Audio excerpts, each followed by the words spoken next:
You ready to do this, Stu? I am ready. Punch it, Chewie.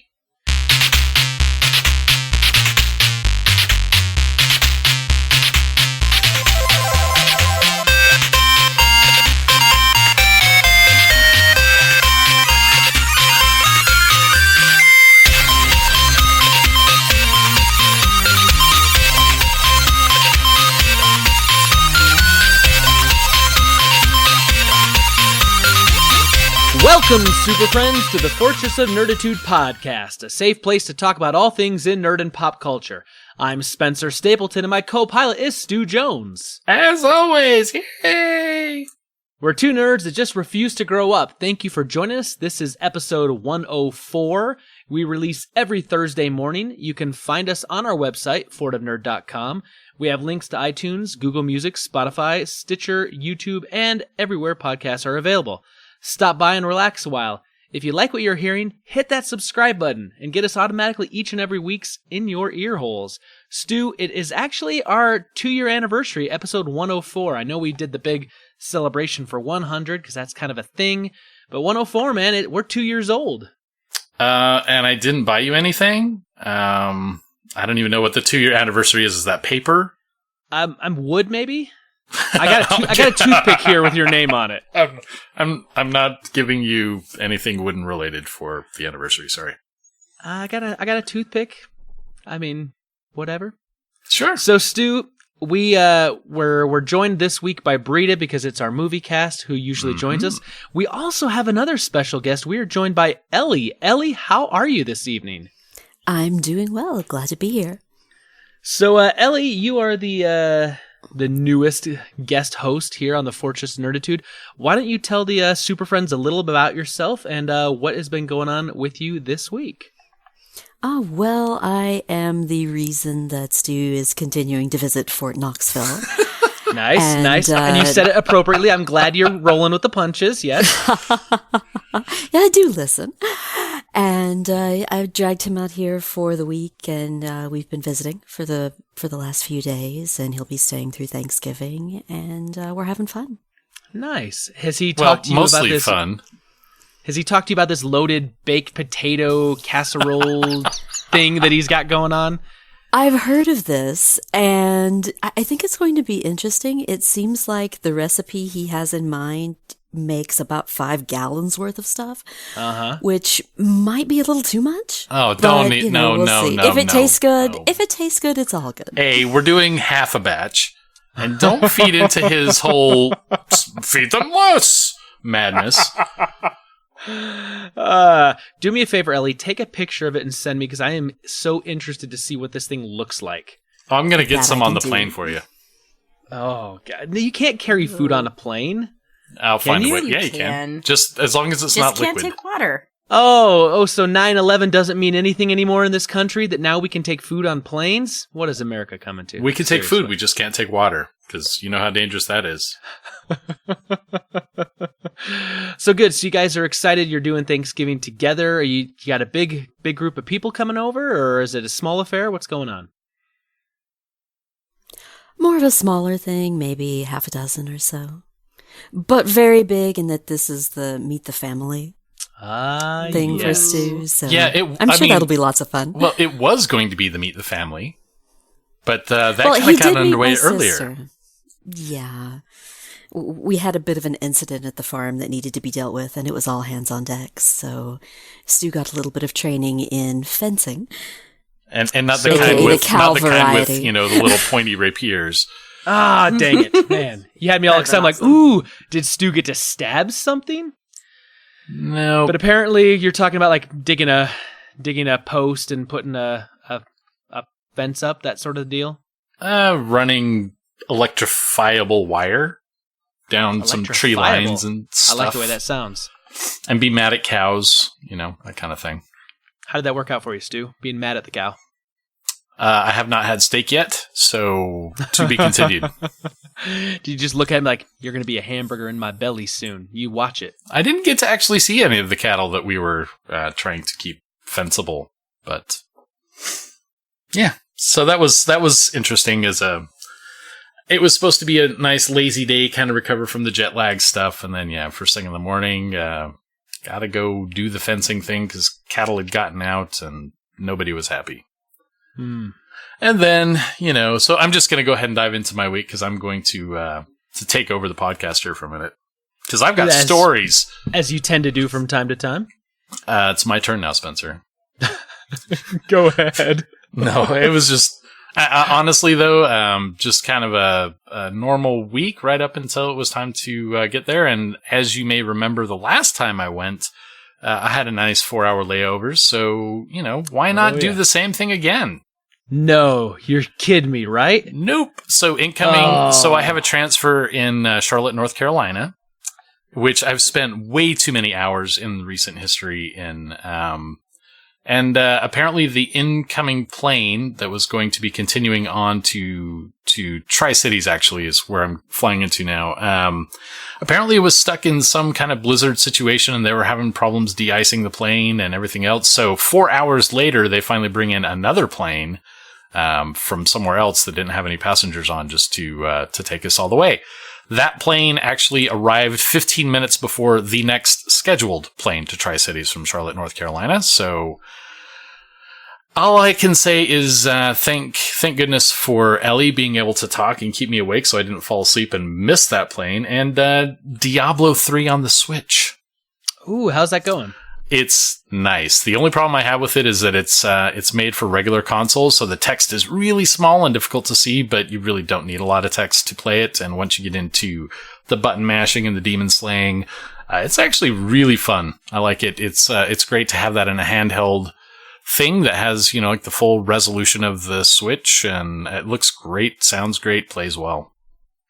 Well, I'm excited to come over to your place in December and play some, because I've still yet to try it. Yep, we'll have to have a great big old Diablo 3 mashup for a little while. Nice. I like it. So you made it. You finally did the layover thing. You got there. Yep. And you're alive. Yep, and I slept quite a bit of Saturday, and then yesterday we did the fence thing, played some WoW. Today we went to some hot springs somewhere in North Carolina. Hot Springs, North Carolina? Hot Springs, North Carolina, yeah. It's quite a weird coincidental name. Right. Yeah. That was interesting because that was like sort of close to the freeway and stuff, but it was a gorgeous day. Like today was like near summer-esque. It was nice and warm, no hint of winter anywhere except for all the trees, have no leaves anymore, that kind of thing. But, so we went and did that. Tomorrow we're going to go shopping for all the Thanksgiving supplies and all that hoo-ha. Also, we're going to be going to an escape room tomorrow night for our first official date. Yes, I'm excited for you guys. Yep. I've never been to an escape room. Elly hasn't either, and we're going to go. It's our first official date, though. We did go to see a certain movie today that we'll be talking about in a bit. Sure. But we're going to go escape room and a movie. We've hung out quite a while, but no actual dates, so that'll be the first. I'm hoping that she likes me enough to keep seeing me after that. We'll see. Just have to see how it goes, I guess. Yeah. And then Turkey Day and all that stuff. On the escape room thing, I don't know about the place you're going, but sometimes, like I've been to a couple now, like they have options like here's like the easy room you can do. Here's like the medium difficulty room. We got the easy one. We got the easy one. You should have popped for one of the other ones because I feel like I did a hard one once, and it was a group of like maybe 6-7 people in there. And we were like within minutes of completing the whole thing before the time ran out anyway. It's just going to be for the experience. If it ends up being fun and we like it, there are several other options that this place has, and we can always revisit the idea. Definitely worth doing. I think they're a lot of fun. Well, good. I'm glad you made it. I'm glad you're having a good time, and you got a lot of plans. It sounds like you're going to have a lot of stories to tell come next week. One would hope. Right? Britta, what is going on? What's new? It's been a little while since you've been with us. Yeah, it has. So glad to be back. Things are just busy. We ended up putting up our whole Christmas this weekend. Yep. And some people may think it's a little early. We have our reasons. Spence is dragging his feet the whole way, kind of. Yep.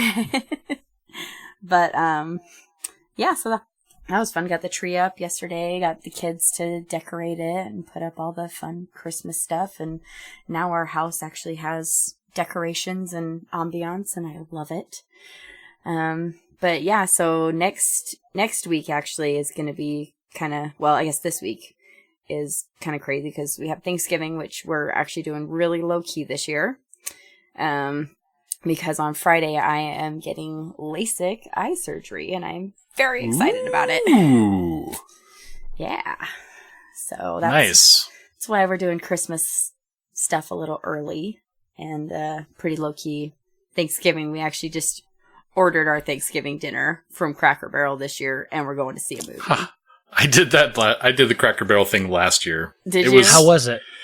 It was almost as much work as doing your own Thanksgiving, honestly, but Really? it was good. I mean, it was really good and we enjoyed it. I wouldn't do it again simply because the convenience didn't really change much. But I mean, everything was good and it was still worthwhile to do. Did you buy the heat and serve one or the already hot one? I did the heat and serve one. Okay, so we're buying like pick it up hot. Oh, well, there you go. I wish I would have. Yeah, it would have been very different. But my ex-wife actually had LASIK as well, and that was definitely a life-changing experience for her. So hopefully that all goes great. And I wish I could afford to do it and everything else, but my glasses ain't too bad. Yeah, I'm a wuss. I'm tired of my glasses, and I can't do contacts. They just irritate my eyes like crazy. So we just happen to have the money all saved up in the HSA. So I said, all right, I guess I'm going to spend it. Yeah, that's the way to do it. So, yep. Yeah, I did LASIK. Gosh, Britta, what was that? Maybe Like 7 years ago? Yeah. And we did the same thing. Like, we had money saved up in the HSA, and then we thought we were going to be pregnant that year. We'd been trying for a couple of years, and it didn't happen. And I had a little bit of money left over that I had to use, and she had some money in the HSA. Yeah. And so we were just like, let's get LASIK done. And my vision was horrible. And I'll tell you, nice. So you got the LASIK first. Nice. Yes. Yeah. Very chivalrous. Mm-hmm. My vision was bad. Really His bad. is much worse than mine, so it was way more worth it for him. But yeah. Yeah. But yeah. But thanks for trying to make me feel bad, Stu. I don't, so it's okay. But thank you worse. For trying. Let's see. My week. I recorded a sidekick episode of The Fortress of Nerditude with my brother-in-law, Eric Gifford. That's going to be coming up here shortly. I'm going to get that edited and put online. We went and saw a movie called First Man about Neil Armstrong. And so we're excited to bring that to our super friends here shortly. Let's see what else. I've got a trip scheduled back to Michigan next week. So after Thanksgiving, I'm going to be gone for a week and spend some time. So my dilemma is this, Stu. I want to take my Nintendo Switch with me because it'll give me something to do while I'm there, as well as on the plane. However, the boys have really gotten into Mario Kart lately. So they ask for it nightly. So I'm a little worried that if I take it, that they're going to be going crazy. And the solution is not to buy another Nintendo Switch. No, I mean it's good. Not. It's good that they hear the word no every now and then. True, Yeah, very they true. don't need And as a dad, dads need the Nintendo Switch from time to time. So the other thing is this: is if I take my Nintendo Switch, I don't know what I'm going to play on it because I haven't started up a game on the Switch in a little while. So I'm at a bit of a loss. So maybe I'll put it out to the Super Friends and put out a poll this week or something and see if I can get some suggestions on what I should play. Diablo 3. Well, that would require me to purchase it, right? Yep. Yes. But it comes with everything that's come out with Diablo 3, which in and of itself is actually a pretty good deal. My brother has a copy of Skyrim. He tells me that I should play. Skyrim is good. If you're looking for an RPG, though, I would recommend Octopath Traveler. I've heard good things. Yeah, Haven't played it. It's very solid, and it's not. Skyrim. If you've played any Skyrim, it's the same Skyrim. I mean, I have it on every system that's ever been devised by man, but Octopath Traveler is very fun. You have 8 very unique characters. You know, you go through all their stories, but you can really find a character that you like the play style of and run with that. And it's a very, very in-depth story and stuff like that if you're looking for an RPG. Otherwise, you could just do Mario Kart the whole time, and then when you come back, just completely smoke the kids. Well, I mean, I can already do that on the 50cc they're 4 and 5. track. It's not that hard to smoke them. I can do it, and I'm terrible. Yeah. So we'll have to see. We'll have to see what I end up going with. What about Zelda? I've done everything in that, but it's in a fantastic game, like just an absolutely amazing game. But yeah, I've kind of done all the Mario Odyssey stuff. I've done all the Zelda stuff on there. So I don't know. I'm going to have to look around and see if there's something. I kind of want to pick up Donkey Kong Tropical Freeze. I think that looks like it could be fun, but I've heard it's extremely hard and better on a in docked mode. So we'll have to figure it out. But anyway, so that's coming up. I went and saw the new Fantastic Beasts: The Crimes of Grindelwald this last weekend. And I'm not going to give a review yet because Britta hasn't seen it. But this is a movie where I want to go see it again before I actually form my full opinion on it. Interesting. So, yeah, just, Yeah, I don't want to say anything. It's just, I walked away going, I need to view that again, because I think my expectations were a little different than what I got, and I don't know that was necessarily a bad thing, but sure, I want to look at it objectively, I guess. Yep, and I have some thoughts along that vein as far as movies in general, as we'll be talking about later. I haven't seen either of the Fantastic Beasts, so I don't have an opinion to weigh in. Well, with that being said, I think it's time we move on and we do the thing we love to do every week that we take sick pleasure in. A 4-way Bothan slaughter. A quad Bothan killing? I like it. All right, let's do it. Smash! I always have to let you know, many Bothans died to bring us this information. Rest in peace, you Bothans.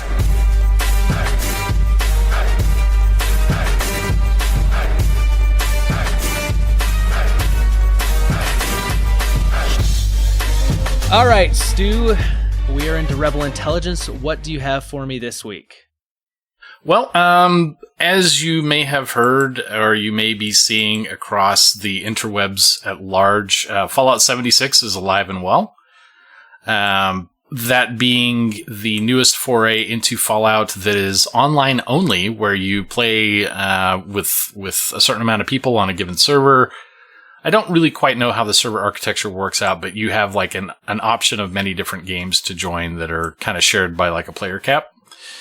And, people are reporting basically some behavior. There's one story that's kind of gotten some traction about basically people acting as NPCs in the game, kind of giving new players an objective to go do some things. And then when they come back, they like give them some rewards, whether it's food or things like that are actually somewhat important. People are setting up way stations and things like that with free supplies that people can, kind of just take at will. But then you also have the other players who are out there to make things more difficult for people running around doing more evil things.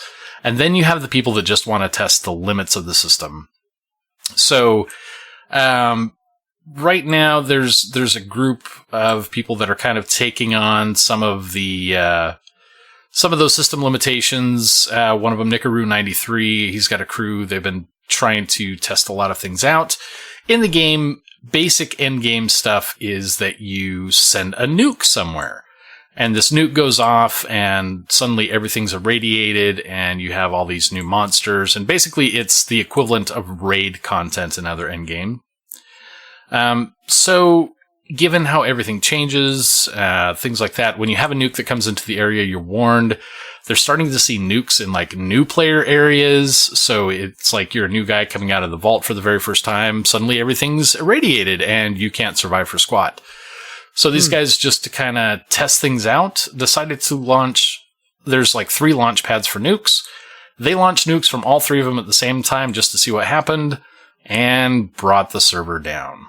Of course. Yeah, and now they are all banned from the system in negotiation with Bethesda on trying to get things back in order. And Bethesda's been patching some things, and so you can potentially grief in the worst of ways by shutting the whole thing down. They did recently just have a patch last week that was like 50 gigs. So hopefully they're getting those kinds of things in order. But, my thought on this is it's one thing to go and kill everybody's stuff and prevent them from getting things, or go and chase them around and shoot them, things like that. But when you break the server, you're going beyond just a troll, and that kind of sucks. So, Elly, let me ask you a question. You play World of Warcraft. Do you play a lot of other video games? Right now, World of Warcraft is my main focus. So, I've played World of Warcraft, and I know that you'll get people in there that'll try to grief other players and break the game. From your perspective, you hear something like this, people intentionally trying to crash a server and do this. Do you chalk that up to just, people being people and just, trying to test the limits, or do you think there's actually that they're trying to ruin the experience for others? Really, I think it's maybe a 50-50 shot on that. There are people who go at it from the idea of, I want to break the system to see if it can be broken. But unfortunately, I think from what I've seen, it seems like a lot of just mean-spirited people just going out of their way to break something so that they can get the joy from destroying everyone else's fun. Those people are no good. Yeah. I remember years and years and years ago, someone had drug a a world boss from World of Warcraft across an entire continent to bring it into Orgrimmar, and then just it wrecked shop. I mean, it just destroyed everyone and everything. But it wasn't like a malicious thing. It was more of a, hey, can this be done sort of thing. And so for me, if I see things like that, I kind of have a little bit of respect for it. It's like you did something incredibly crazy that the game designers never intended to do. So that's kind of okay. But I think I'm with you. If people are just doing it just to be kind of, a-holes, pardon the Utah swear. Whoa! Yeah, that's where I kind of draw the line. But, yeah. But, it's new technology. It's a new gaming platform. Those kinds of things are going to shake loose. And while it's probably a severe annoyance to many different people, they can go out and play on new servers. And it's better that this stuff comes out early, especially if this is going to be a hit and going to be around for a while. That kind of stuff needs to be dealt with and patched away. Yeah, and I honestly, I think it's good that some of this stuff happens early on, because by time a lot of people are going to jump into this with the Christmas season coming up, a lot of this stuff should be worked out. Or at least you'd hope so. Britta, what do you have for us this week? Well, you may have forgotten about this, but Toy Story 4 is going to be coming out, I think, this next summer. Yep. So Disney actually just dropped the first teaser trailer for that movie. And it's rather interesting. It's, you watch it and you see all the typical toys that you've come to know and love. And then at the end, there's someone new, shall we say, in that. I don't know if you guys have seen this yet. I have. Okay. So basically it's a homemade toy. Looks like a spork with some pipe cleaners to make it look like a person or something, some sort of toy. And he's yelling, that he's not a toy. So kind of interesting, pretty funny. A little chaos ensues. What do you guys think? Well, for one, any spork that is without its associated Frito pie is out of place in life. I like that the fork or the spork is self-aware that he's not a toy. Yeah. He doesn't identify as a toy. I don't know. I am anti Toy Story 4 in the first place. I think the series got long in the tooth about 3. The first 2 I loved, the third one just kind of went blah, and then, I don't know, this trailer, you see all the characters, and I did like the addition of that self-aware toy, but this does not make me, in and of itself, have any interest in seeing a fourth movie that I'd never wanted to see in the first place. For me, I thought that the third movie was a great place to end the series. I mean, they had that big emotional kind of, storyline and that kind of punch right towards the end with all the toys, really becoming aware of their mortality and that, they're going to be gone. And then, of course, they save them and, the new little girl, Bonnie, gets them. But for me, it was like, okay, we can move on. Let's do other stuff. And then they came out with some of those little shorts a few years later with some of the toys and, with Bonnie. And our kids have seen those and they're fine. They're cute and all. But I could have been okay if they would have hung it up at 3. I don't need a fourth one. I also understand how Hollywood works, and this is a proven franchise, and they're going to, even if this story is a big pile of crap, they're going to make a ton of money. At least they're not rebooting it. I'm looking at you, Shrek. I'm looking at you every movie of the last, 5-6 years. Yeah. Well, I don't really, I don't know what this story is going to be about. I'm always excited for another Toy Story. It doesn't bother me that they're making any more, mostly because I know it's another decent movie I'm going to be able to take my kids to. So, yeah, I don't know. Looks interesting. Something I've got for you guys. So you remember a little while ago, right after, what was it? I feel like it was just a few weeks ago, we talked about how there was a new Marvel comic coming out called Shadow of Vader that was going to be Darth Vader focused by Chuck Wendig.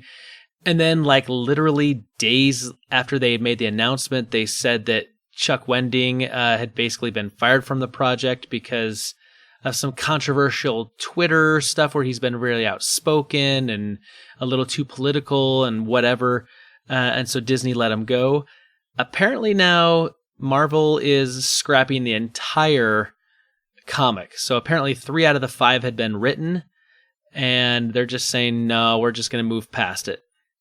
So they've canceled it altogether, man. I'm kind of sad about that because that looked cool.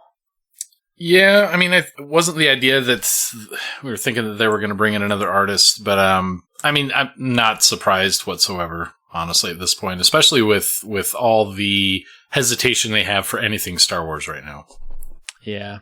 I'm not surprised either, Stu, if I'm being perfectly honest, but I'm a little saddened because I'm reading Chuck Wendig's books right now, his Star Wars books, and while his writing style is a little unusual for kind of a Star Wars book, there's some things that is just a little different, for me at least.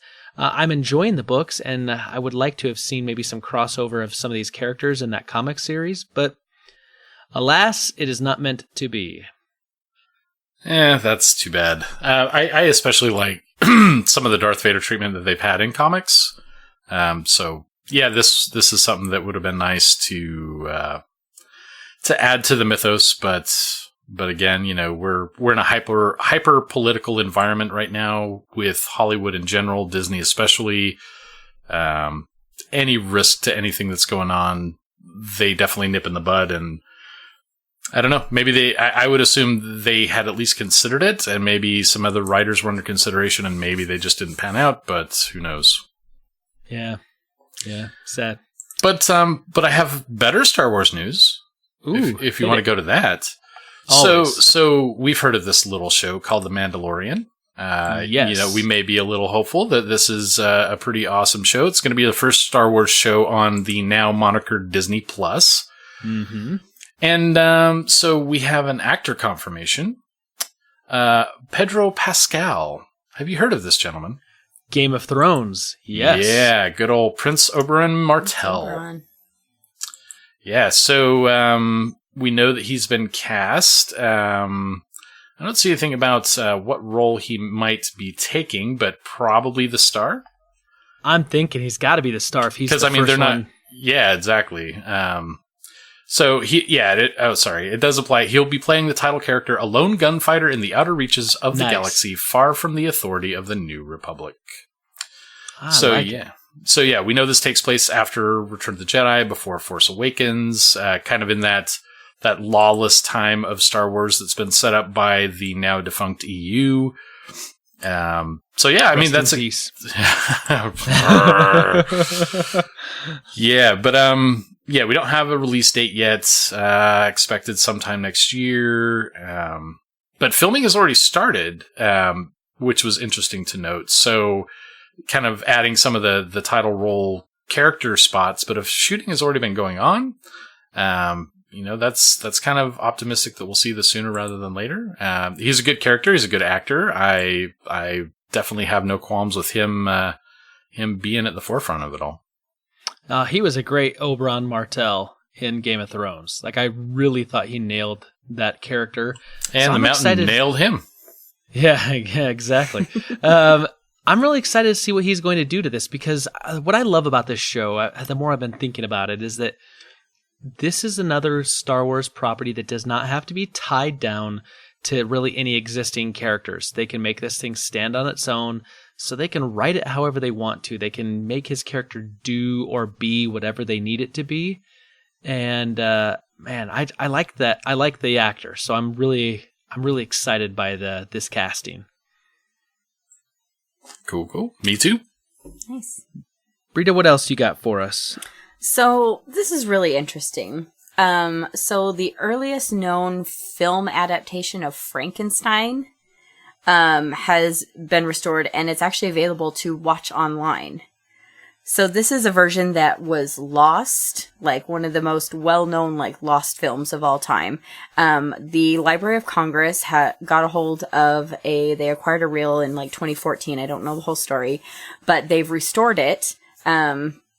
And they've posted it so you can watch it on their website online. And it's really short. It's only like 13 minutes, and it's a silent film.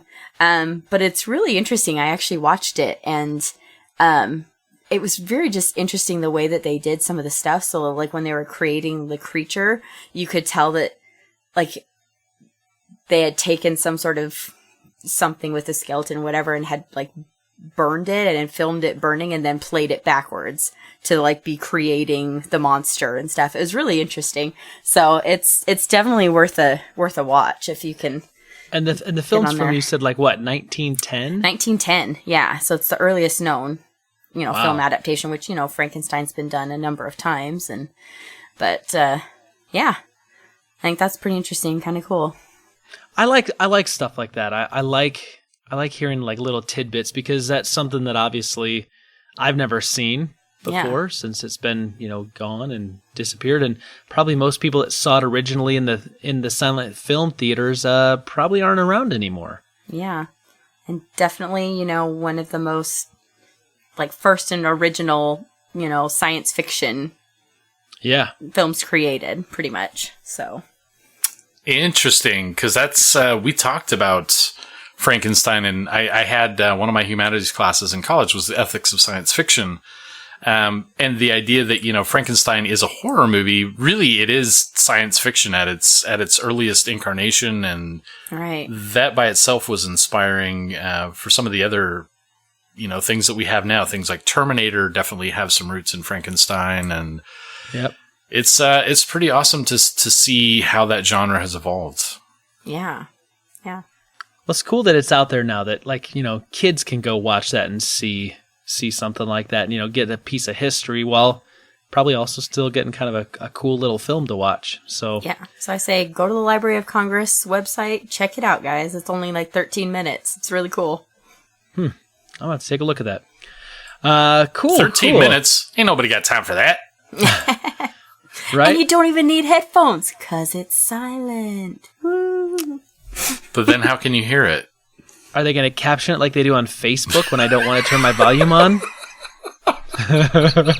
Pretty much, yes. Oh, boy. Okay, so real quick, because you did watch it, do they do like the silent film stuff where they show like the little placard that says like a few dialogue? Okay, cool, yeah, cool. It's an actual silent film. Like they show stuff and it'll say like, later on, blah, blah, blah, blah, blah, and then stuff happens and there's a lot of show. But it's interesting to watch a silent film if you've never watched one before. I've seen a number of them, but the actors really have to emote and do a lot of show to, tell what they're doing because they're not talking, obviously. my mission now over this Thanksgiving break is to find the most absolutely ridiculous music to listen to while watching this thing. Oh, yes. And just seeing, how crazy this can become. Let's do it. I love it. Okay, all right. we expect a report on that next week. Dark Side of the Frankenstein. It syncs up perfectly, I hear. Foo Fighter frontman Dave Grohl. I love Dave Grohl. Dave Grohl's awesome. He is just awesome. Yes. So obviously we know, and if you've been watching the news, you know about this huge wildfire in California that's just burning so many homes and so much acreage, and people are dying. I think they said up to 77 deaths so far confirmed, and there's tons, hundreds of people missing right now. But just Fred Durst's home was taken out in that, just in case anyone cares. I didn't know Fred Durst's home, but I'd heard a few others. I heard Alyssa Milano said she got all her horses and stuff out, but their home went, and there's a lot of people right now, not just obviously celebrities and stars, but just a lot of people that are being displaced. But Dave Grohl basically he shared some photos on his Instagram page of a new barbecue project he's got called Backbeat Barbecue. And he basically went to a firehouse in Calabasas, California, and brought a ton of food over and cooked for all these guys, for these firefighters, these men and women, and basically just kind of saying it's an honor to cook for you. I want to do something for you, because obviously, these people are putting their lives on the lines, trying to protect homes, trying to protect people, do evac stuff. He wasn't the only one, obviously. Guy Fieri, who's kind of a famous, TV chef and whatnot, was going out there. And, of course, you've got, politicians, they're going governors and whatnot. But it's kind of cool when you see celebrities and stars like this kind of giving back and doing stuff like this for people. And when I heard this was Dave Grohl was doing this, I'm that totally fits. He's just that kind of guy. So anyway, if you're listening to this podcast and you're in any of those areas and you're affected by this, stay safe, keep in contact with your family. And if you've got family in that area, hopefully everything is okay with all of them. So, and if any foo breaks out, then they can get all the Foo Fighters out there and people can cook for them. Stu, I feel like I teed that one up perfectly for you. just put it there, on a little tee, and you just right out of the park. That's the last thing I had. Did you guys have anything else in Rebel Intelligence you wanted to cover this week? Nope. The Bothans have served their purpose. May they rest in peace. At least for this week. Well, last week we had a discussion. We obviously talked about Stan Lee, who's recently passed, and we asked the Super Friends to go ahead and to send us, any memories you have of Stan Lee, favorite cameos, characters he's created, moments of his, experiences that you may have had actually meeting the man.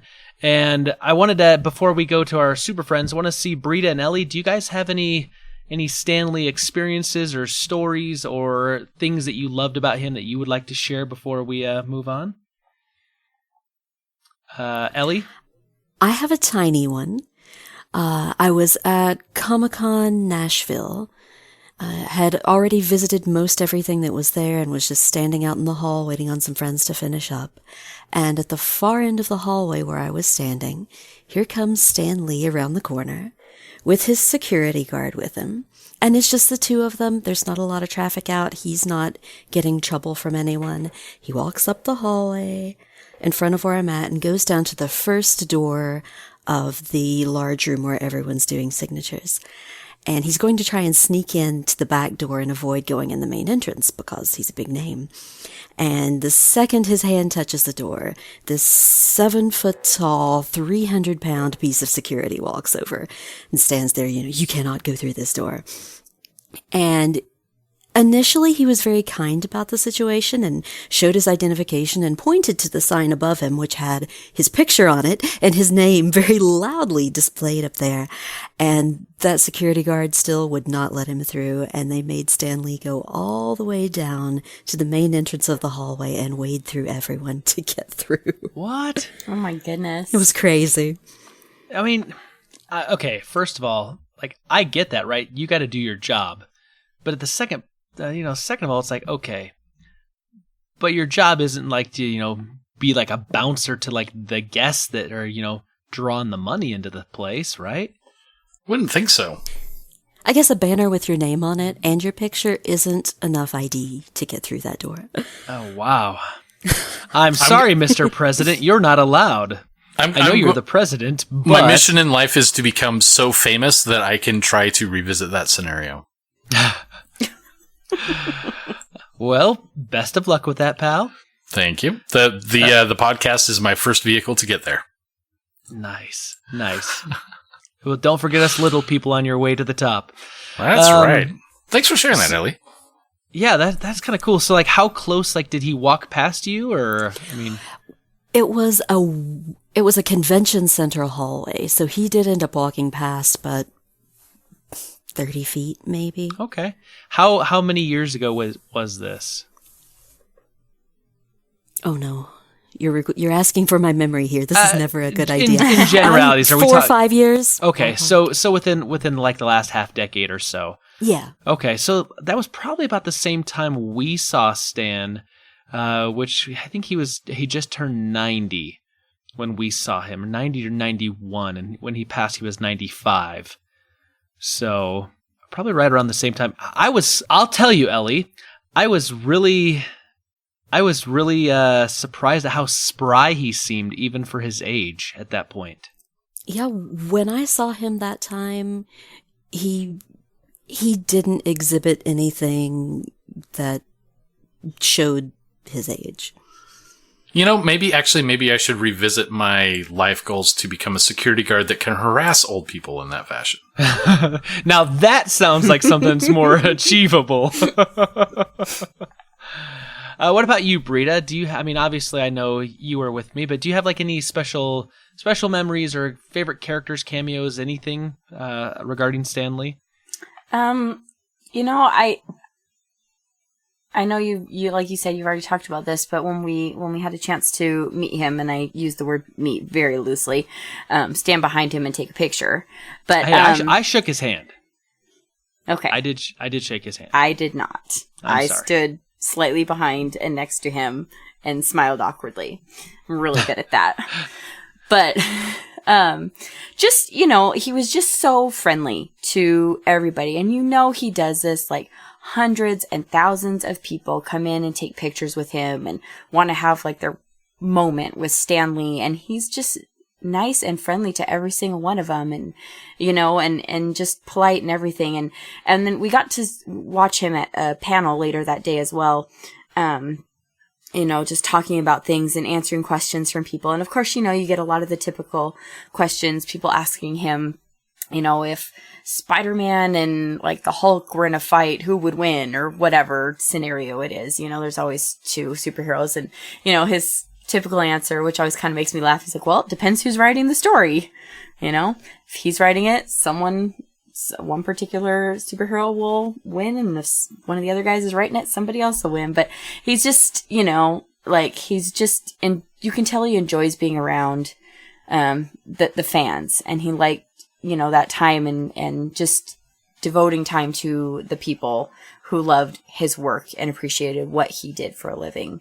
And it just made me happy to see somebody who enjoyed what they did so much. Yeah, thank you. I appreciate you, both of you, sharing that with us. Well, as someone mentioned to me, the only superhero character that would actually miss him would be Deadpool.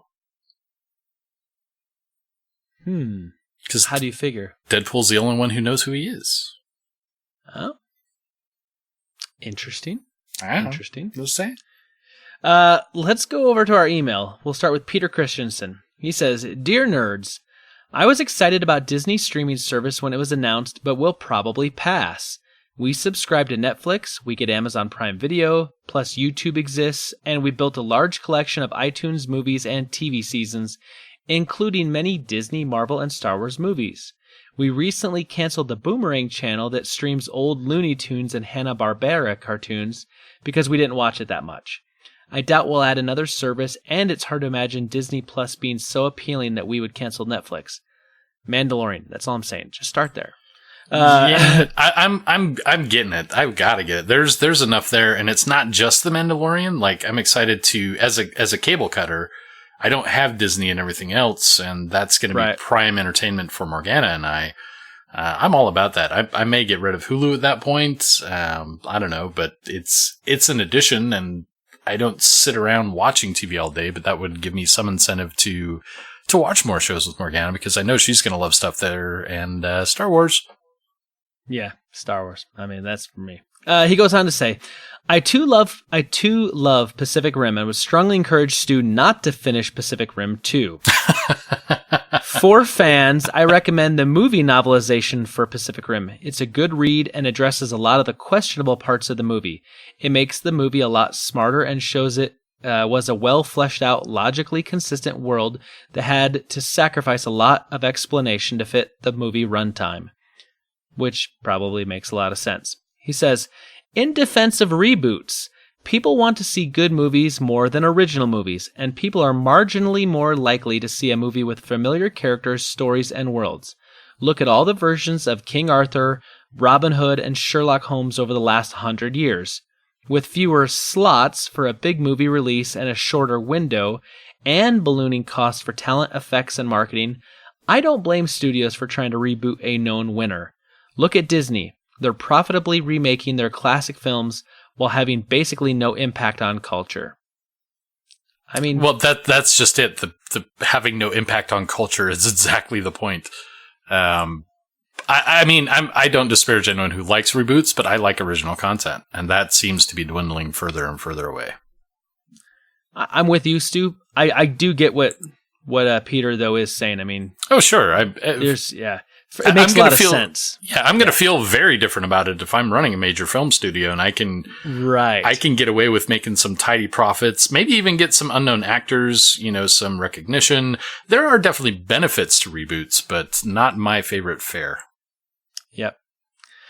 He finishes off by saying, for my Stan Lee memory, we watched Infinity War again this weekend.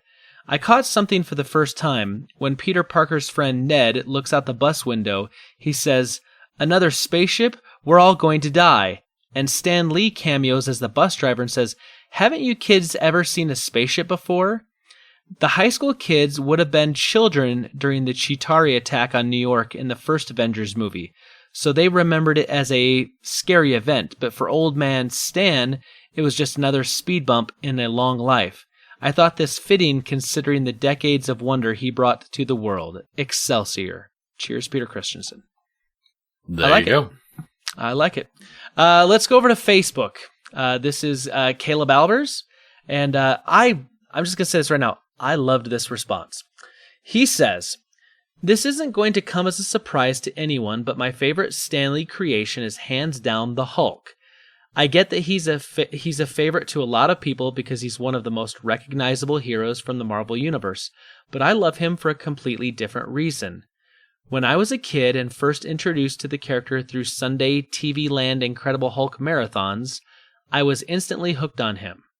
For some reason, I've always felt a strong connection to the Hulk, and for the longest time I could never tell why. But as I grew, I learned that I started to identify with Hulk because we have similar tempers.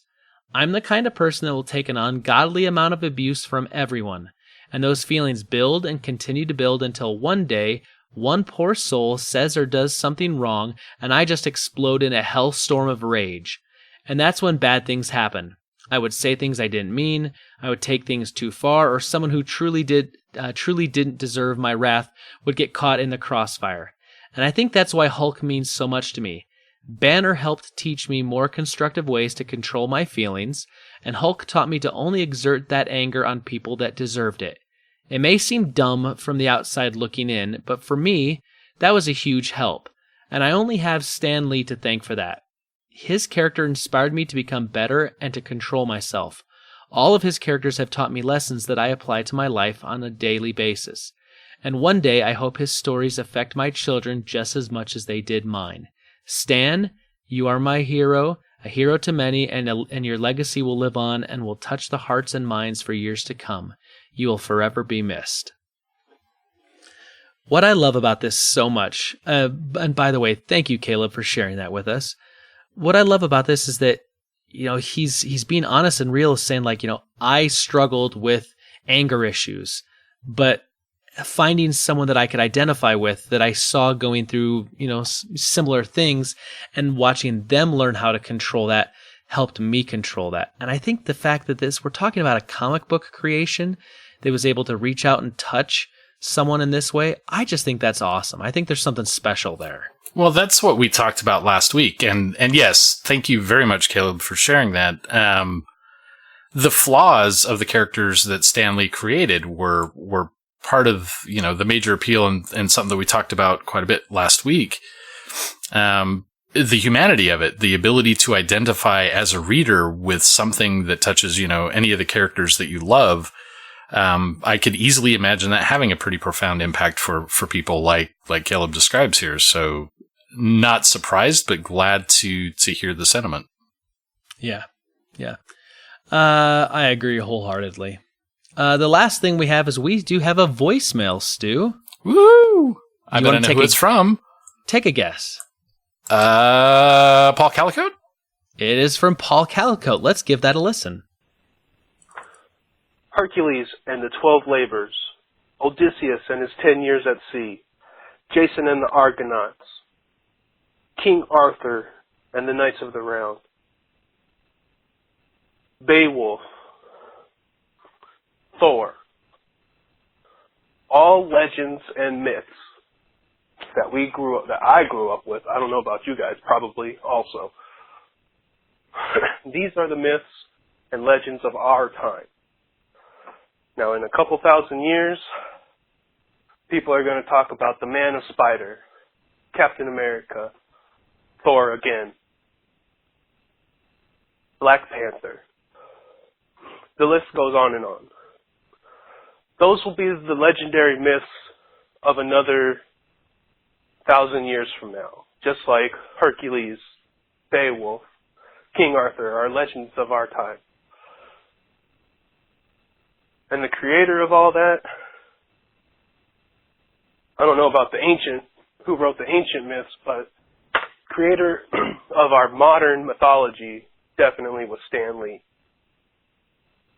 I really have to thank you guys for doing the In Memoriam episode for Stan. Made me cry a little bit. But I'm going to call in for the favorite cameos. My favorite cameo of Stan Lee is at the very last episode of Spider-Man, the 1990s cartoon. Spider-Man gets transported to the real world, meets Stan Lee, and gets to learn about the impact that Spider-Man's character has on the world. Really means a lot to me, guys, that you did this episode. Thank you very much. This is Paul. You guys keep up the good work. Else time. Okay, Paul Calicote coming in again. That was quite the epic intro to the voicemail. Yes, it was. So here's the thing. I mean, Paul lays it out pretty simply. He says that he thinks that, many, many years from now, we're going to still be telling these stories of Spider-Man and the Incredible Hulk, Captain America, Thor, that these are basically, kind of the new modern hero stories, similar to Odysseus and Hercules. And it's kind of something we kind of talked about, Stu, that, really comic books really are an American creation of kind of a mythos that will be continued on for a long time. Sure. And so I'm glad that I'm glad he really liked that. And I hope too that my kids will, listen to it. My great grandkids will listen and read and, watch these stories and know of them. I mean, it's crazy. Like Britta and I talk about this all the time. Jackson has never seen a Flash TV show. He's never read the Flash comic book. But yet he knows the Flash. He knows the Flash runs really fast. He can identify him. And so I just think, kids pick that kind of stuff up, and I think these stories will be around for a long time. Yes, sir. Well, Super Friends, thank you so much for your answers this week. As always, you can always reach us at all of the usual places, and that's going to be our email, which is fortofnerd@gmail.com. We're on Facebook, facebook.com/fortofnerd, Twitter @fortofnerd, Stu, I also have us an Instagram account that I've kind of started. What? Just saying. Yeah, how about we're gonna that? IG it up. Gonna get our IG on a little bit. But we got super friends that are out there that are loyal listeners, coming in every week that are responding. But how can our super friends, Stu, help us out this week? Well, the first thing they can do is they can send some fencing supplies to Elly and also some steak eating supplies to myself, and we'll have a good old time. Also, you have to clarify which kind of fencing supplies again. Like, you know what? Moving on. Okay. Also, they can send a 5-star rating on iTunes to help us get the numbers up on iTunes, get the metrics out, get us on some lists. The usual fare. Leave a comment for us if you like, and we'll be sure to read it, and we'll know how much you love us. And also make sure to keep spreading the word. Have those conversations anytime someone's asking about a podcast, and talk about the material we have. I think those are the stories that I love the most. You know, talking with a coworker or something, and they kind of come into the fold, and next thing you know, we have more super friends. That's right. And we're always happy to have more super friends join us. Indeed. So let's get into this conversation. So tonight we wanted to talk about the movie Bohemian Rhapsody. We're going to focus that on our movie club. And let's just kind of go around the table here a little bit, and let's get a first impression. So Elly, you've seen this movie, correct? I have. Give me your first impressions of this movie. First impressions. I was coming at this being a fan of Queen's music and knowing nothing else except for the very broad strokes stuff with him. It wasn't a terribly educational film, but I enjoyed the process of watching the development with everything. Okay. I like that. I agree. It wasn't super educational. Britta, what was your first opinions of this? Give us a little overview. Yeah, I kind of feel the same as Elly. Like, I didn't know a lot going into this. I didn't have any particular expectations going into this. And I think, you definitely get some background. You get some more insights on some things. I don't know. I don't know what to say, I guess. I'm still thinking about this movie, honestly, like a week later, trying to decide how I feel about it all. What about you, Stu? Well, so this is interesting because, so you and I went and saw it together. Yep. And I think we had pretty similar reactions. My expectation of this movie was built from the hype of probably the best movie trailer I have ever seen in my life. It got you excited for the music. It was really well mixed, and kind of gave you like the entire Queen musical experience in a 45-second trailer. The visuals were spot on. And, I really thought that this was going to be a movie about Queen.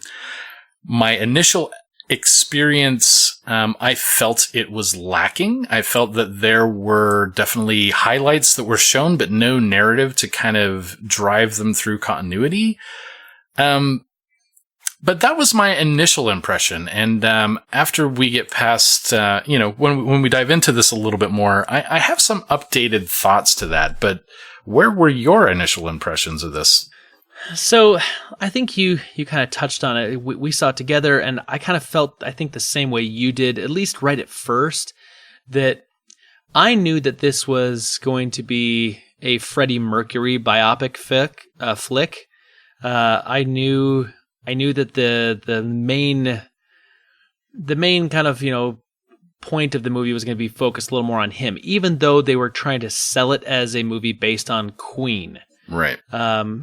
I did feel like the other members of Roger Taylor and Brian May just did not get as much attention in the film. So I walked away from it saying, okay, it felt okay. I enjoyed the film on the whole, but I felt like there was a lot left to be desired for me because I'm one of those people that used to watch this little television show, little unknown thing. You probably never heard of it, but it was called VH1 Behind the Music. And that show, yeah, nobody else has ever watched that show. Tiny little thing. But I really like hearing a lot of the background of bands or like how big albums were made or produced. And so I used to love to watch that, and I've seen a bunch of stuff on Queen. So I knew a lot about Queen going into this. And unfortunately, I was hoping for something a little more along those lines that was going to maybe, like Elly said, a little maybe more informative, educate us a little bit more, but it didn't quite deliver on that. Right. So. Well, I grew up on Queen. I can actually remember the very first Queen record that I heard, and it was A Night at the Opera, and it was my Uncle Jimmy who was into, he was into a lot of Zeppelin and things like that. And, so he played this Queen record, and we listened to it a lot over, some unknown period of time. I was very young with that, but, and it was a band that I kind of followed, and I loved their music. I remember watching the video for Another One Bites the Dust, on my bed at my grandma's place on this little swivel TV that was up on the corner. I just loved everything about it, Queen. And then, to see the trailer for it and to see everything that it was about, I really thought it was going to be more Queen, obviously with Freddie focus, but not so much at the disposal of the rest of the history of the band. So I went and saw it again today with Elly, and, seeing it again for the second time, seeing it again for the first time, not seeing it again for the second time. Anyway, right. Semantics, whatever. Knowing what I was going into and not having any expectations, having experience, I actually really, really, really enjoyed watching it today, knowing that it was more of a Freddie Mercury biopic than it was about Queen. Even the parts with the band were all in relation to him. So from that perspective, seeing the story again and seeing it all played out, it all flowed together better. I didn't feel like the narrative was lacking. No, it was not very educational in any way, shape, or form, but it was definitely a story to be told there. Interesting, tidbit that Brian May was the musical producer and one of the executive producers of the movie. Yes. That it was it got his pass to that kind of, I don't know, makes it feel a little bit more okay that it wasn't more about Queen in general. I love the story about We Will Rock You. That is probably my favorite part of the movie, where they're kind of, talking about where they're getting impatient for Freddie to show up. And yeah, spoilers, Queen has been around for a long time. If you don't know anything about it, well, there's all the information out there. But yeah, just the little, being able to have the audience own a part of that concert, own a part of the music. That's just fundamental of all the anthems that came from Queen, and, just the AO parts and just that feedback from the audience and all that kind of stuff. That was my favorite part for sure. But I walked away from my second screening of the movie much, much more pleased with the overall take on it. So Elly, let me ask you this question. You saw it today for the first time, correct? That's right, yeah. And you said that you'd known a lot of the music. Right. So musically, how did this movie hit you? Like, did it hit all the right notes? Did you hear the stuff you were looking for? Did it feel like you got enough on the music side? I really like the way they did the music. There was enough of it spaced out throughout the storytelling portion of it that you get tastes of it, but you don't get the full songs until the end when it actually plays into the plot. And then you get the full dose of some of the additional bigger and smaller hits that weren't included earlier. So I really liked how they did the mix up with that. What about you, Britta? Well, you can't go wrong when a soundtrack is all Queen music. That's just awesome. So this is a Highlander movie. Or Flash Gordon. Yep. There you go.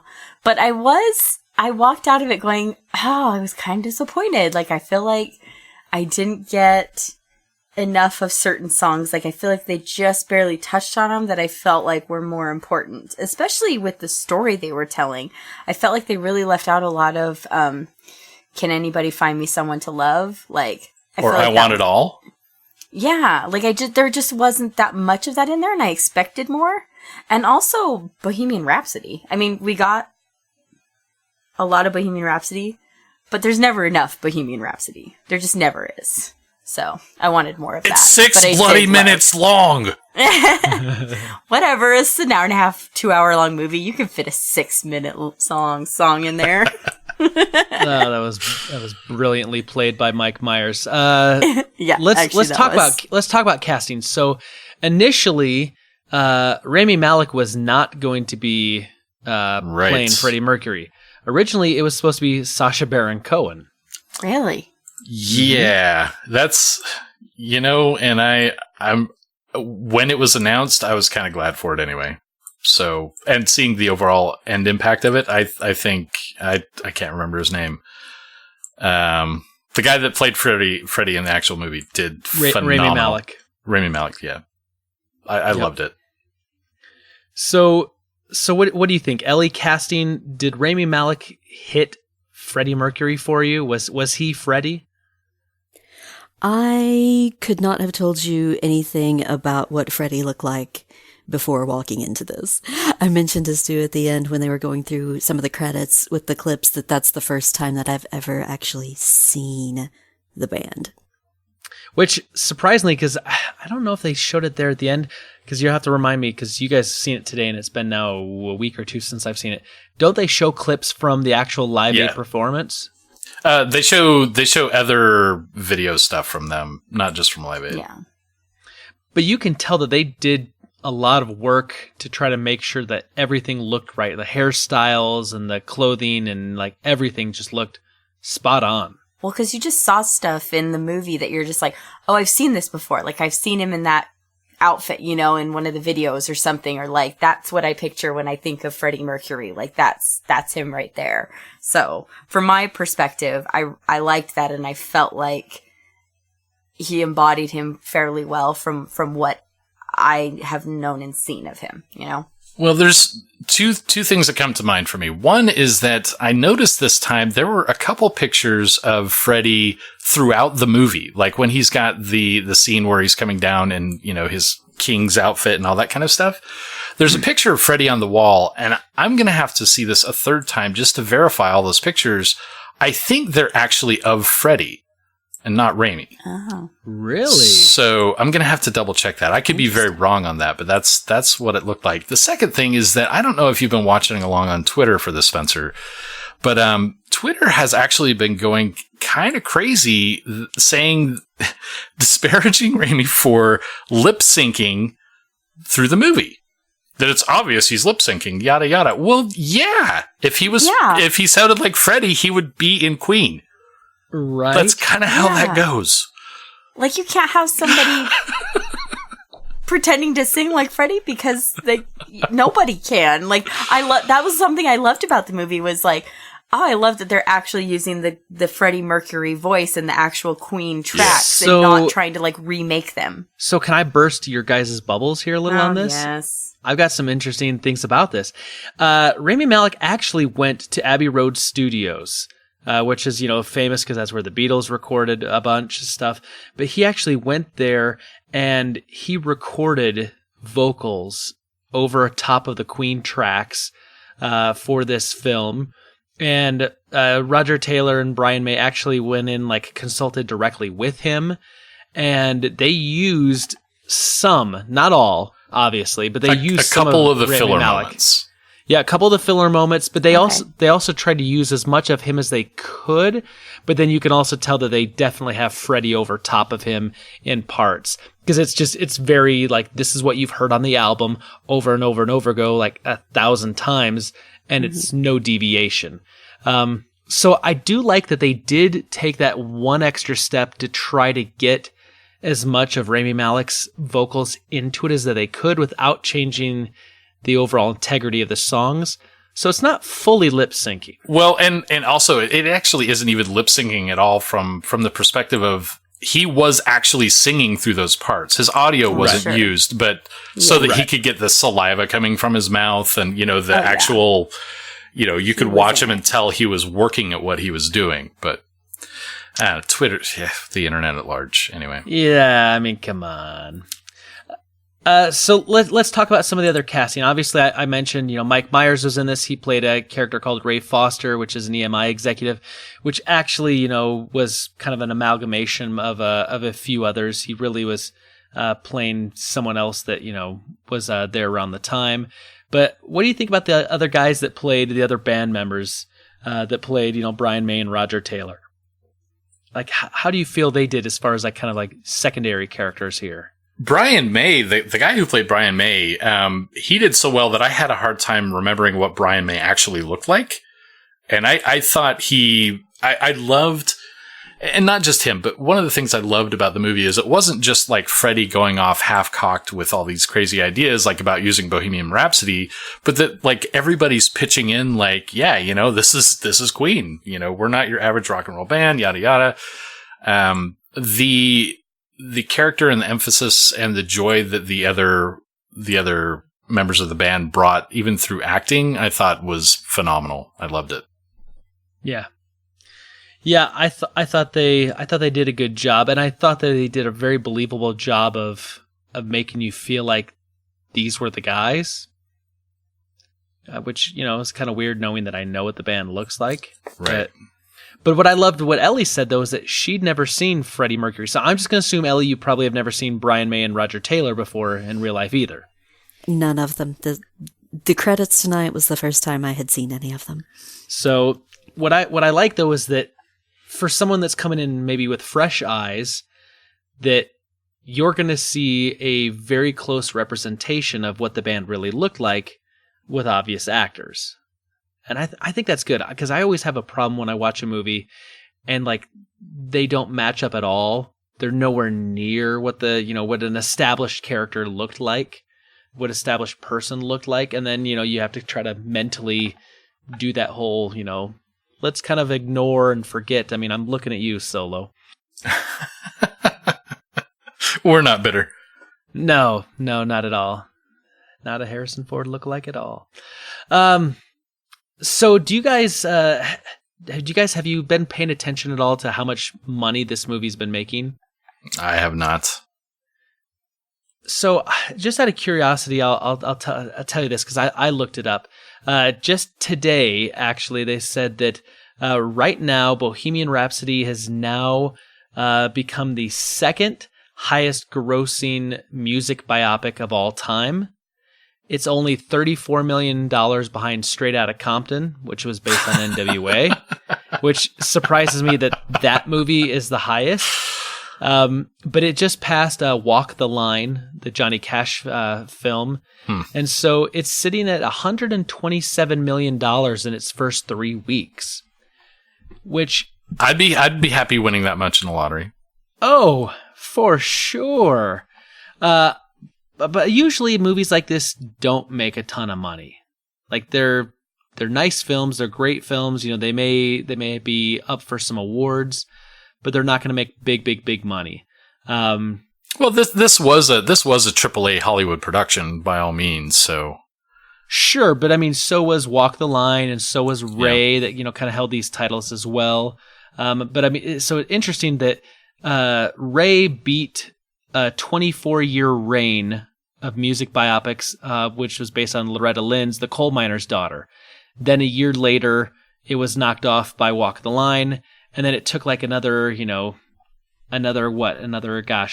13 years before Straight Outta Compton knocked that off. So like these movies, we get more than just like, one every decade or so. We get some of these movies.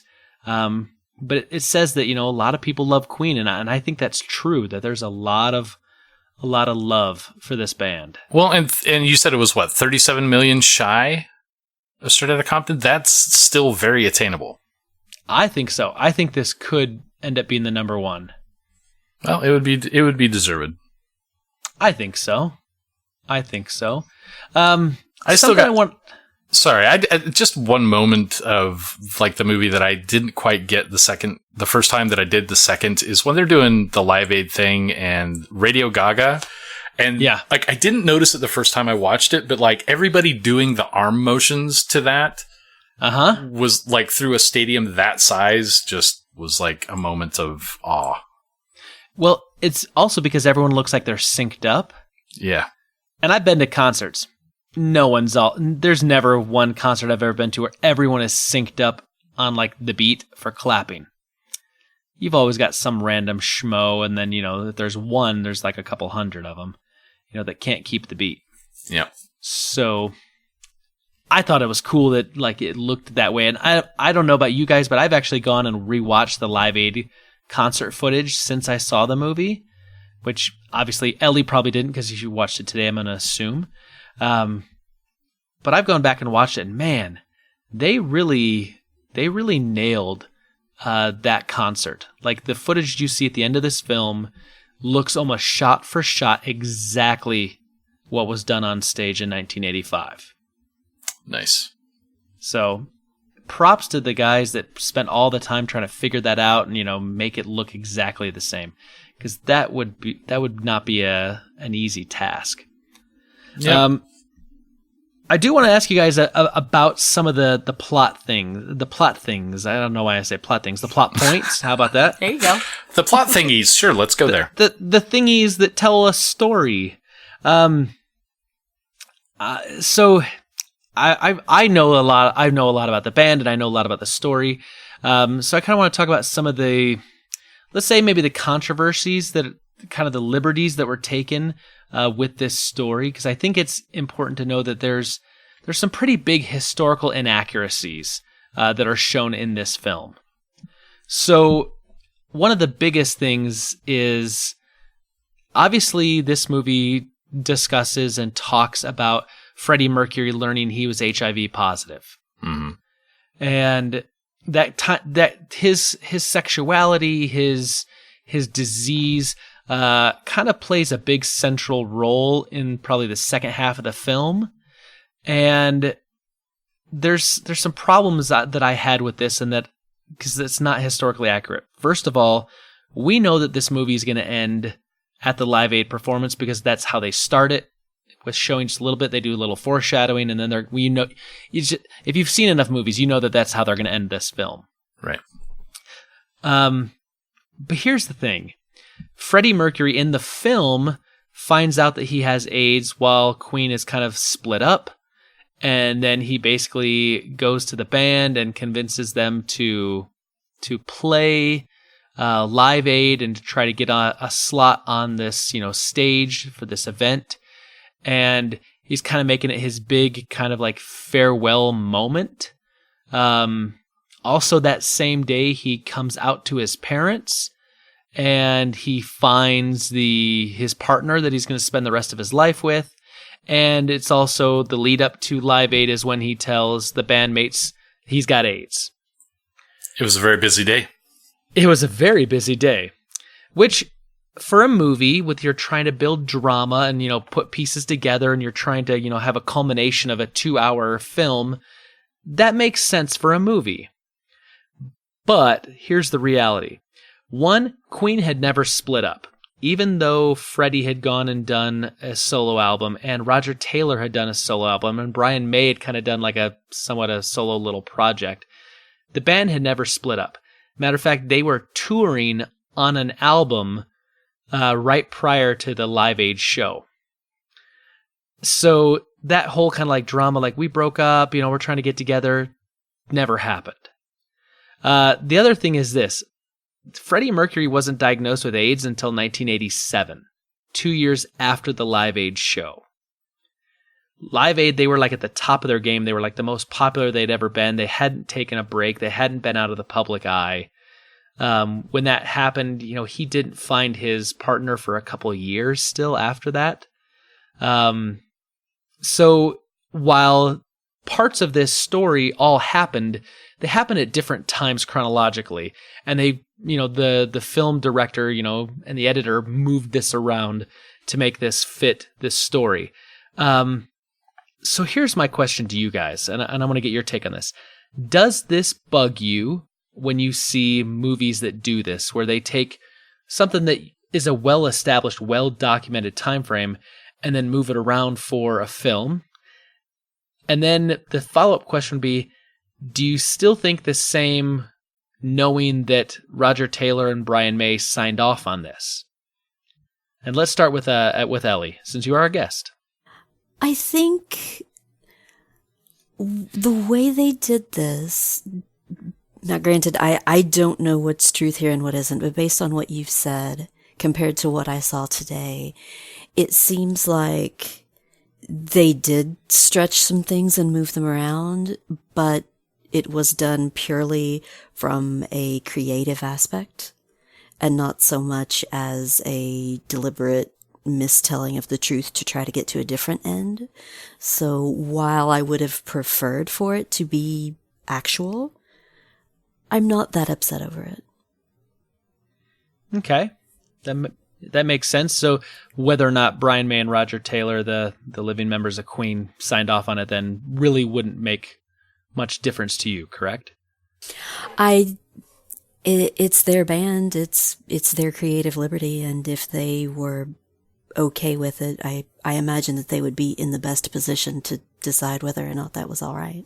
So, what about you, Britta? Okay, so I went into the movie, like I said, not knowing a lot, and watched this movie, and then left and immediately found out, as my sister and I were driving home, and she was just like telling me, oh, he didn't even know he had AIDS at that point, and blah, blah, blah, blah, and telling me all this. And when this happens, I get why they're doing it. But I do feel a little bit manipulated, because they're trying to put this all together, put all these things into one pretty little package at the end to really get at your emotions. And they got at my emotions. Like, I was like teary-eyed, all whatever, during the whole Live Aid concert, which I loved, by the way, that they showed like the whole thing, like the last 20 minutes of the movie. I really thought was actually brilliant. But yeah, I do feel slightly manipulated that they're doing that to create that reaction, but I understand why they're doing that, because they don't have time to tell every detail of the whole story. And that's not really what they're trying to do with this movie anyway. So, I'm okay with it after thinking about it and mulling it over for the last week or so. But yeah, at first I was annoyed and frustrated, and then I've, dealt with my emotions and come to grips with it, and I'm okay with it now. Okay. What about you, Stu? Well. So the best analogy that I can come up with for ways to do this right and ways to do this wrong both stem from Peter Jackson's treatment of J.R.R. Tolkien.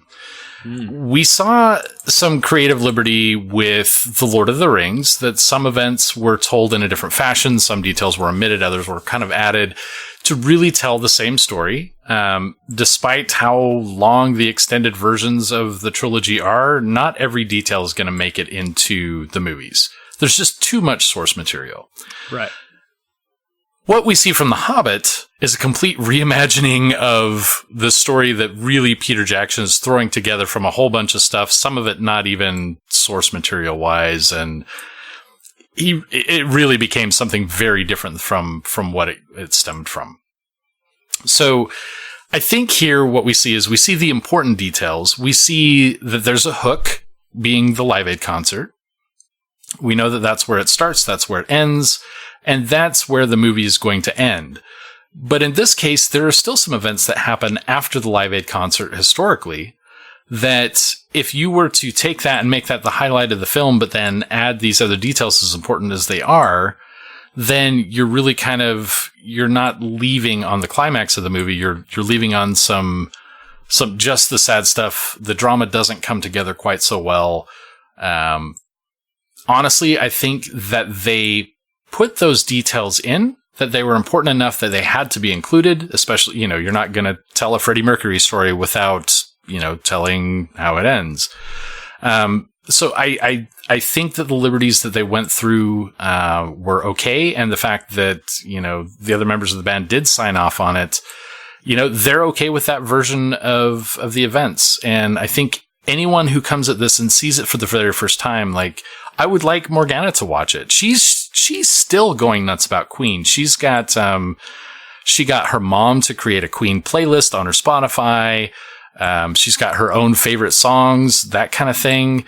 For her to see this and to see that as the biopic of Queen and to, you know, to have that be her only source of truth unless she researches it further, I'm kind of okay with that being the source of truth for her. Those things did happen. It's not like he didn't die of AIDS and that they gave him AIDS in the movie just to make it sad. It's just, it's told in a bit of a different fashion so that they can end the movie on the high point that they want to, that really does kind of conclude everything that's going to happen there. You know, Stu, I love the way you put that, because that's kind of how I feel now. When I first came out of it, and for probably the day or two after that, I actually was kind of a little frustrated and upset that they moved things around, because it felt disingenuous to what really happened. But as more time has gone by, and as I've thought about it, I agree with you, Stu. I think you're telling a movie, you want to have that hook. You want to end on the big note, because, you know, Queen was a big stadium band, and they rocked hard, and they had tons of people, and why not end it with a big reenactment of concert footage from the Live Aid show? And if they didn't talk about Freddie's, you know, diagnosis with AIDS and him passing from that, and they left that out because that all happened years after that event, it would feel like then they were just really super sanitizing Freddie's life story. And so they needed to discuss it. They needed to find a way to bring it in. And so the fact that they had to redo it later, I ended up becoming okay with the more I thought about it. It would have been nice if maybe they hadn't made Live Aid the focus and they'd done something a little different. Then they could have maybe kept it a little more factually correct historically. But I understand why they made the directions and the decisions they did. And obviously, you know, the living members of the band signed off on this. They were executive producers of this film. They'd been attached to this project since its inception. I know a lot of people on Twitter and the internet, which, you know, let's take this with a grain of salt, had problems with them being attached to the project because they felt like they kept it a little more sanitized than the story could have been. And I know that was maybe one of the problems Sacha Baron Cohen had with it when he was kind of attached to the project, as he felt like he wanted to tell a much grittier version of the Freddie Mercury story, something that felt a little more raw and real. Yeah, but this movie's a celebration too. Yes. And I think if you just focused on, you know, a lot of the negative, people aren't going to walk away wanting to hum the music. They're going to be thinking about, you know, passing and, you know, the horrible disease that is AIDS, and they're going to focus on that more than, you know, stomping their feet and clapping their hands. Yep, and I'm not going to have my 7-year-old daughter, you know, singing along to the tunes while I'm taking her to school every morning. You know, this got a message across that maybe wasn't even necessarily intended, but I've got one little victory from that, and I love the movie more so for that than anything else. Yeah. So let's kind of wrap up this, you know, kind of conversation. Let's start over at Elly. Closing thoughts on this film, and then would you recommend this to a friend? Would you see this again? Those sorts of things. What do you think, Elly? I enjoyed the movie. If you haven't seen it yet and you're a fan of Queen, I think it's absolutely worth a watch. But I would be far more inclined to go back and look at some of the actual documentation of their history and videos of that than I would be to go back and watch the movie again. Interesting. What about you, Britta? I really liked it, and I really, you know, it's one of those movies that I've been thinking about since I've seen it, and I really would like to go see it again. It definitely makes me want to go out and do more of that research and see more of the history. And, like, you know, I haven't seen a lot of those videos of Queen performing and stuff. They've just kind of always just been an audio thing for me versus a visual band for me. So, it actually makes me want to go and see more of that and really kind of delve into it a little bit more. There's just some things I really loved about it. There's definitely some things that still kind of bug me about it that I wish they had dug into just a little bit more. And but overall, I think I really enjoyed it. It was a good experience seeing it. And like I said, I'd like to see it again, and I would definitely recommend it to certain people who like that kind of music and that kind of stuff. And if it piques your interest at all, then I would say definitely go see it. What about you, Stu? I would say there are two potential audiences for this. If you already love Queen, then I would say, I loved it. I loved it a lot more the second time than the first time, and I've explained why. I think it's a great celebration of Queen. The historical muddling of the timeline, I don't see as being so consequential. I think it's far more consequential that they actually even took the effort to include it and still be able to tell it as a dramatic storytelling of Queen. So if you like Queen, if you like classic rock even, I would still recommend seeing the movie. Even if you're a purist with Queen, see the movie, but take it as an accessory to the history as a whole, not as the new definition of the history of Queen or Freddie Mercury. And for people that don't know much about Queen, I would absolutely recommend this movie as an introduction to Queen. I mean, it's music that anyone who's heard music has probably heard something from Queen before, even if they don't necessarily know who it was. We Will Rock You by itself I can't imagine anyone not hearing. Bohemian Rhapsody probably as well. But get it, watch it to get to know the band, celebrate the music, learn some music, but then take that as a starting point, not as your final source of truth, and learn more about the band and maybe actually listen to the records. And, LPs are making a comeback. That's a great place to start. I actually have the We Will Rock You and We Are the Champions single on LP. It's fantastic music. It's a fantastic story, but dig deeper, don't think of this as the be-all, end-all of the band by any means. Well, man, I really wish that I could add a lot here, but I think all three of you have summed up, I think, a lot of the big high points very well. I enjoyed the movie. I would definitely recommend it to people, but like Stu, you just said, don't let this be the end-all, be-all. As Elly said, if you want to learn more about the band, go seek out some of the real historical things and, go watch some of their footage. Because it's all out there and you can go find it. It's readily available. It's called the internet. But it's a good movie. It's a good time. You're going to hear music that you're familiar with, that you most likely love. And so I think it's worth a watch for sure. Is it perfect? No. Is it going to be my favorite music biopic of all time? Probably not. But is it something I would watch again? Definitely. And so, and for me, I think that's a good sign. It got me all hyped up about Queen again. I mean, and if nothing else, that itself is a win.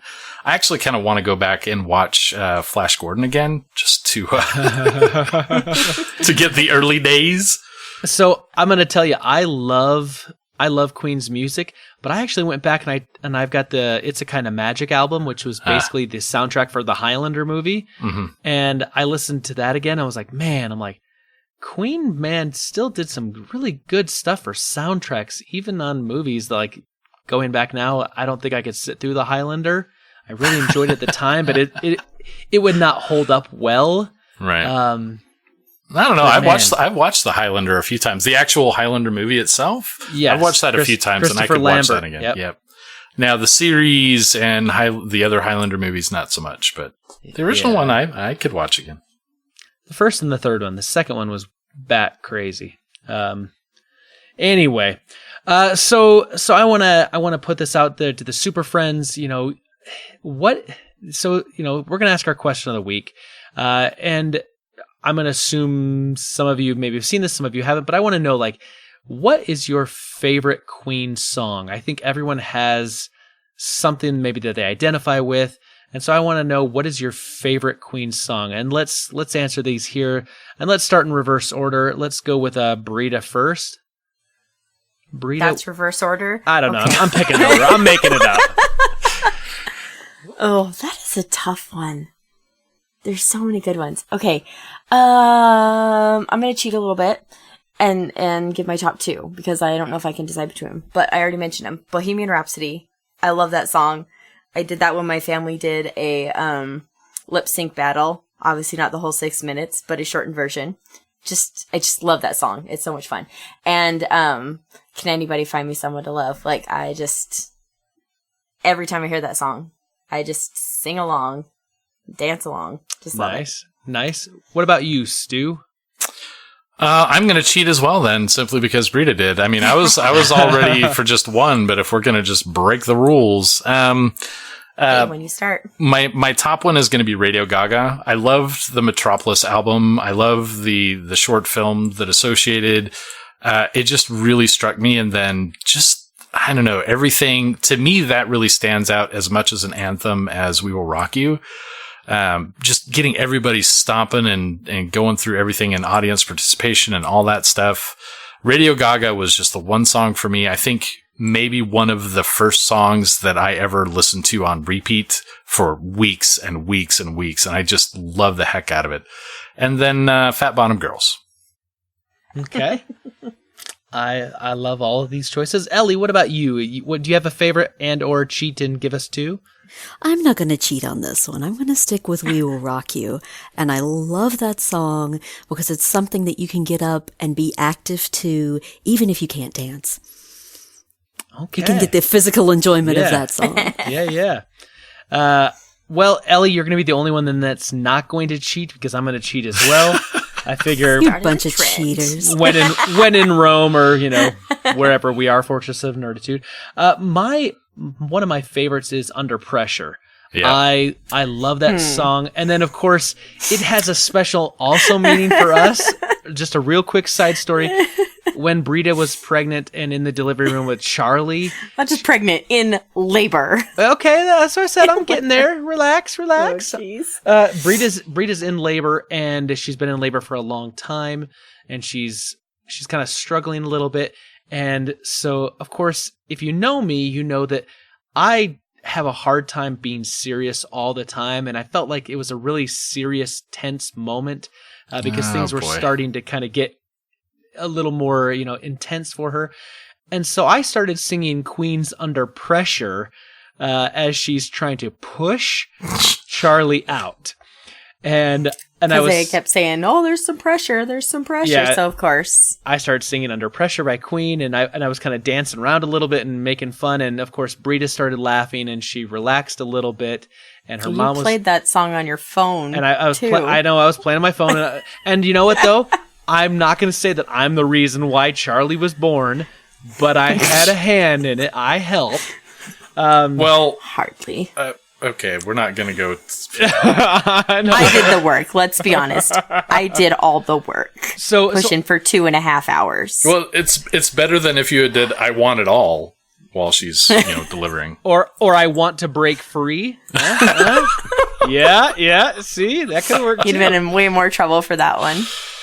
But it's true now. Every time I hear Under Pressure, that's what I think of. Is I think of when Charlie was born. So it actually is a pretty good connection now, and I can laugh about it. But I was pretty mad at the time. I'm not gonna lie. Under Pressure is my big one, but then like my kind of like my secondary one, and I know not a lot of people are gonna know this, but Who Wants to Live Forever? Yep. Which was on A Kind of Magic, which was on the Highlanders soundtrack. Yeah. That song for some reason, like it's the vocals of Freddie. It's the way the music just kind of sweeps. Like it always makes me feel good.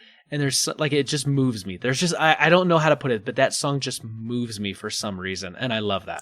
It's a good one. Good ones all the way around. Super friends, we want to hear from you. We will get this question of the week out. Obviously the question of the week is going to come just a little bit after Thanksgiving. So I'm going to make sure I get it out a little early so it's visible. But we want to hear from you. What is your favorite Queen song? What gets you on your feet to stomp your feet and clap your hands? Or it moves you, or it makes you laugh, or it gives you a remembrance of, a time in your life. Or it makes you and your three best bros hang your head out of your gremlin and sing along. That's right. Do the little Do the little head bopping. So let us know. Get a hold of us at all the usual places. Our Facebook, which is Facebook. What is it? Let us know at all the usual places. Our email, which is fortofnerd@gmail.com. Facebook, which is facebook.com/fortofnerd. Our Twitter, which is @fortofnerd. Or you can always send us a voicemail, and that number is 801-477-7687. And just ask Elly. You call in, you get on the podcast. Right, Elly? So far, so good. Yeah, see? I want to say, Elly, thank you so much for joining us tonight. This was a lot of fun. I'm glad you were able to be here. Oh, thank you for having me. It's been fun. Britta, once again, always a pleasure to have you join us for the movie club. Yeah, thanks so much for having me back. Stu, man, I feel like we do this every week, so I don't know if I should be like, thank you for coming, thank you for being here. I'm just a coworker, man. I don't know. But hey, I do appreciate you being willing while you're on vacation in Fort Knoxville, Tennessee, to do this. And it was a great time. Favor next week, so yeah, no, it was a great time, Elly. I'm very glad that we got to go see that together, and that you got to show up on the podcast. And Britta, always good to talk with you. So this has been great. Stu. Steve. Wow. You know what? I retract that statement. Under pressure. Sorry. Pushing down on me, pushing down on you. No man is for. Under pressure. Well, from all of us here at the Fortress of Nerditude to all of you out there, wherever you may be, may the Force be with you. Always.